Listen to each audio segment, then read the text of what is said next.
બનાસકાંઠામાં દૂધ મંડળીમાંથી લાખોની ઉચાપતની ઘટના સામે આવી છે।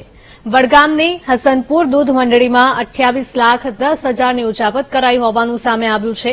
દૂધ મંડળીના પૂર્વ મંત્રીએ હાથ પરની 9,97,000ની સિલક જમા ન કરાવતા ડેરીને લાખોનું નુકસાન થયું છે, તો બીજી તરફ હાલના ક્લાર્કે પણ ડેરી સાથે લાખોની છેતરપિંડી આચરી હોવાનું પણ સામે આવ્યું છે।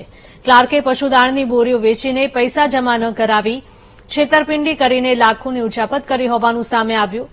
સમગ્ર ઘટનામાં ક્લાર્ક અબ્દુલ જબ્બર મોહમ્મદ શરીફે ₹18,13,000નું પશુદાણ વેચીને પૈસા તફડાવ્યા હતા, જ્યારે પૂર્વ મંત્રી બાબુ પરમારે 9,97,000ની રકમ ડેરીમાં જમા ન કરાવી હતી।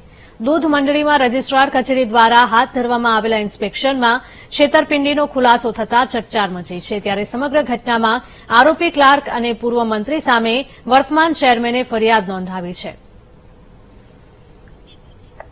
સંવાદદાતા મોગજી જોડાયા છે। મોગજી, જણાવશો કે બનાસકાંઠાની આ ઘટના છે કે જ્યાં દૂધ મંડળીમાંથી લાખોની ઉચાપતની ઘટના સામે આવી છે।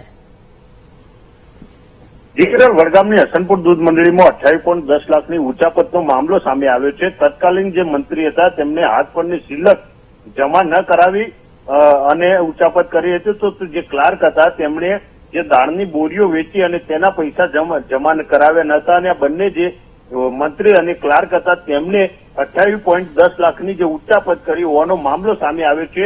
2013માં ફરજ બજાવતા ક્લાર્ક જે હતા તે અને જે મંત્રી હતા તેમની સામે અત્યારે ફરિયાદ નોંધાઈ છે।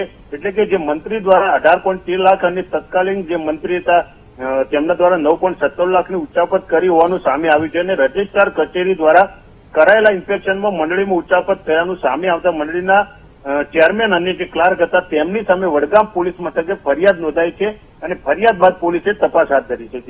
જી મોગજી, આભાર।